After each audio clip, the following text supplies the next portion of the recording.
Hello student, आज हम discuss करेंगे torque on electric dipole in uniform electric field.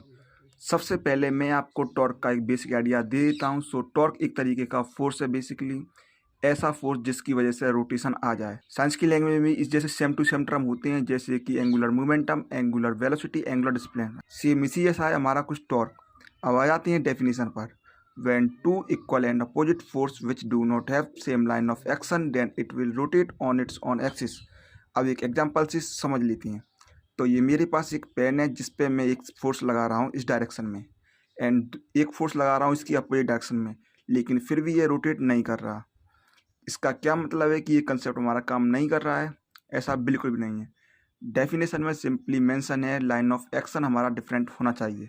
मतलब एक जगह पर फोर्स हमें नहीं लगाना है, हमें डिफरेंट पोजीशन से ट्राई करना है। तो मैं डिफरेंट पोजीशन से ट्राई करता हूँ अपोजिट डायरेक्शन में फोर्स लगा के, एंड ये बेसिकली मूव हो रहा है एंड ये रोटेट हो रहा है अपनी एक्सिस पे। तो अब इस टॉर्क को कैलकुलेट करते हैं। तो जो हमारे प्लस क्यू चार्ज पर इलेक्ट्रिक फील्ड की वजह से फोर्स लगेगा plus Q E electric field की डायरेक्शन में, एंड माइनस क्यू चार्ज पर इलेक्ट्रिक फील्ड की वजह से फोर्स लगेगा माइनस क्यू ई, और ये लगेगा हमारी इलेक्ट्रिक फील्ड की अपोजिट डायरेक्शन में। जो हमारा टॉर्क हो जाएगा फोर्स इनटू डिस्टेंस, लेकिन जो डिस्टेंस है फोर्स और एक्सिस ऑफ रोटेशन के बीच की परपेंडिकुलर डिस्टेंस है। तो नेट टॉर्क हो जाएगा हमारा टाउ 1 प्लस टाउ 2, जो हो जाएगा F into D plus F into D, जो हो जाएगा हमारा 2F इंटू डी।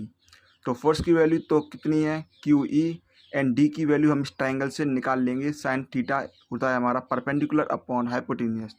डी हो जाएगा हमारा एल साइन थीटा। तो इस वैल्यू को हम पुट कर देंगे ऊपर वाली इक्वेशन में।